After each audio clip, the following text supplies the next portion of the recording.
والله يا اخوان ترى اجدادنا المؤسسين كل اللي اسسوا المملكه العربيه السعوديه وتعبوا وجاهدوا ترى ما نعموا، ترى اغلبهم مات قبل هذا الرخاء، لكن هم اللي اسسوا، هم الذين وضعوا اللبنه الاولى، هم اللي اسسوا.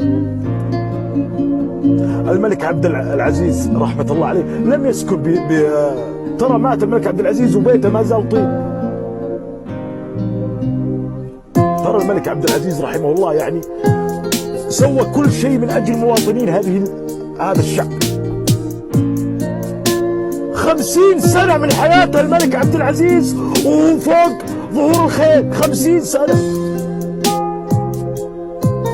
50 سنة، وبعد ما ارتاح كان في بيت طين، لكنه أسس اللبنة، أسس اللبنة الأولى.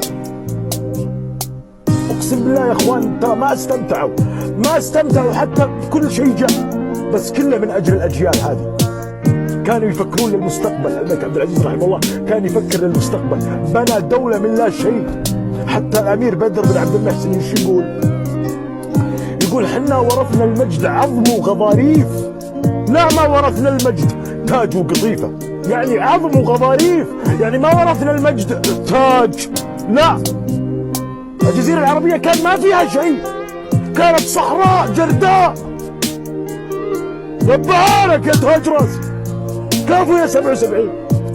كانت صحراء جرداء ما فيها شيء، هم اللي بنوها لبنة لحد ما صارت من الدول العظمى. اقسم بالله انجاز غير مسبوق في التاريخ، غير مسبوق في التاريخ.